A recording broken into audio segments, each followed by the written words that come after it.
कालू और गौरी जंगल के सबसे अमीर परिंदे थे। पूरे जंगल में सिर्फ उन्हीं की मैगी की दुकान थी। हर रोज बहुत से परिंदे उनकी दुकान से मैगी खाने के लिए आया करते थे। कालू, मैं क्या कहती हूँ, मैगी की प्राइस बढ़ा देते हैं। अब 20 रुपए है तो 40 रुपए कर देते हैं। परिंदों को तो हमसे लेना ही पड़ेगा ना, पूरे जंगल में सिर्फ हमारी ही तो दुकान है। ठीक कहती हो गौरी, ऐसा ही करते हैं। परिंदे तो मजबूर हैं हमसे मैगी लेने के लिए। तो कालू प्राइस बढ़ा देता है। वो 20 रुपए की मैगी की एक प्लेट को 40 रुपए की एक मैगी की प्लेट कर देता है। सौरभ तोते का बेटा चिंटू अपने बाबा से मैगी खाने की जिद कर रहा था। बाबा बाबा, मैंने मैगी खानी है, मुझे नहीं पता, मुझे मैगी खानी है।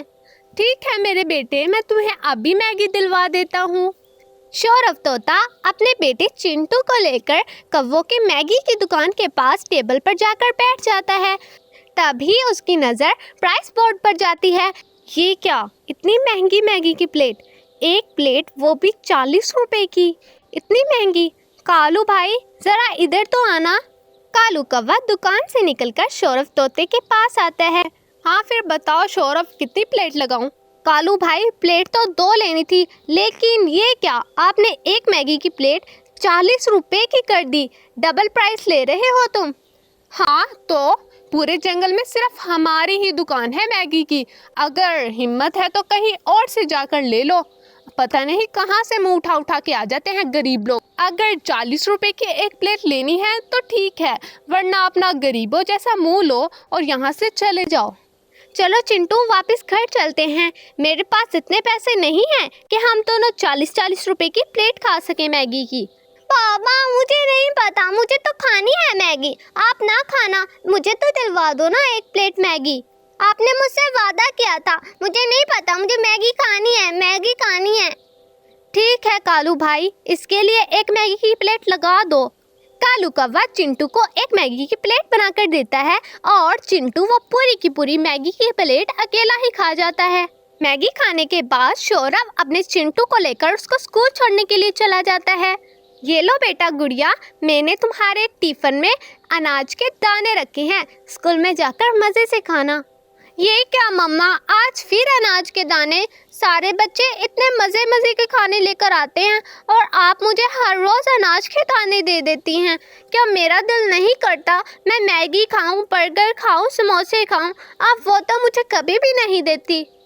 बेटा मैं क्या करूं, मेरे पास तो इतने पैसे ही नहीं होते कि मैं तुम्हें एक मैगी की प्लेट ही दिलवा सकूं।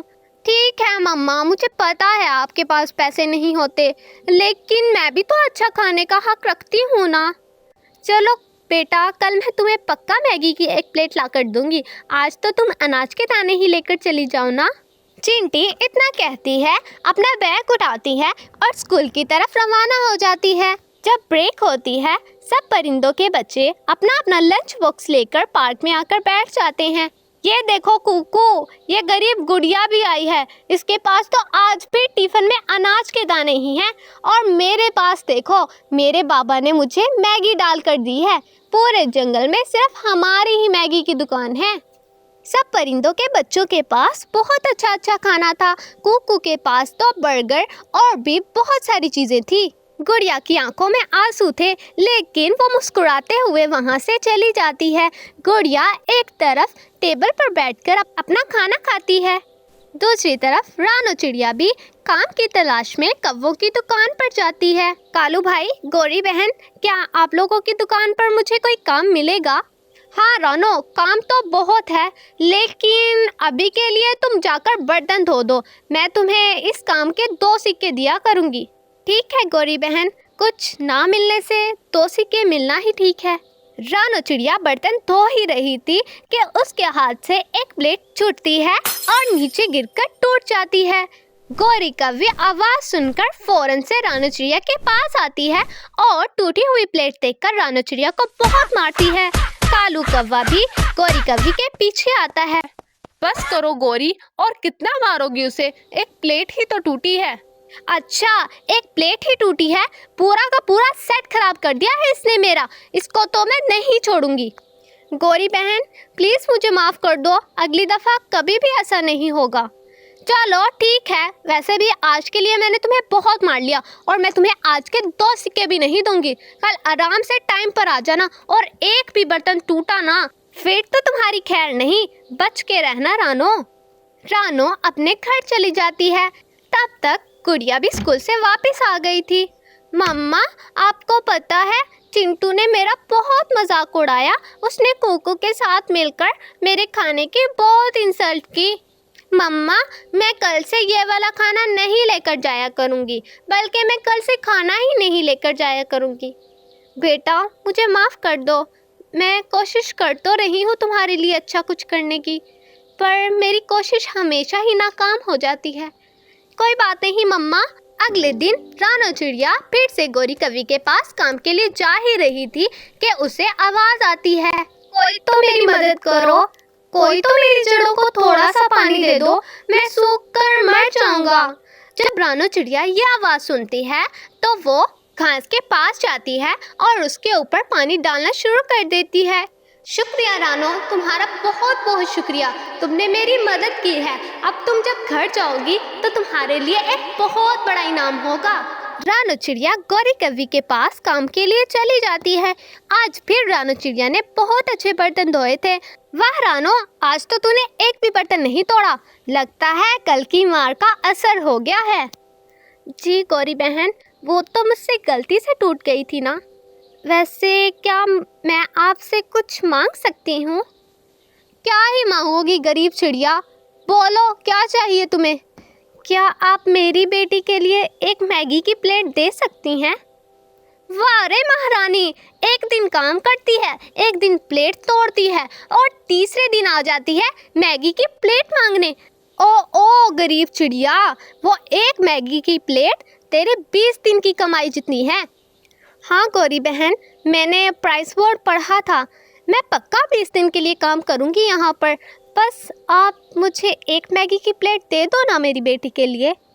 तुम्हारा क्या भरोसा, कल तो तुमने मेरी इतनी अच्छी प्लेट भी तोड़ दी थी, आगे आगे और भी कितने बर्तन तोड़ोगी? मैं तो कुछ सोच रही हूँ। क्या सोच रही हैं आप?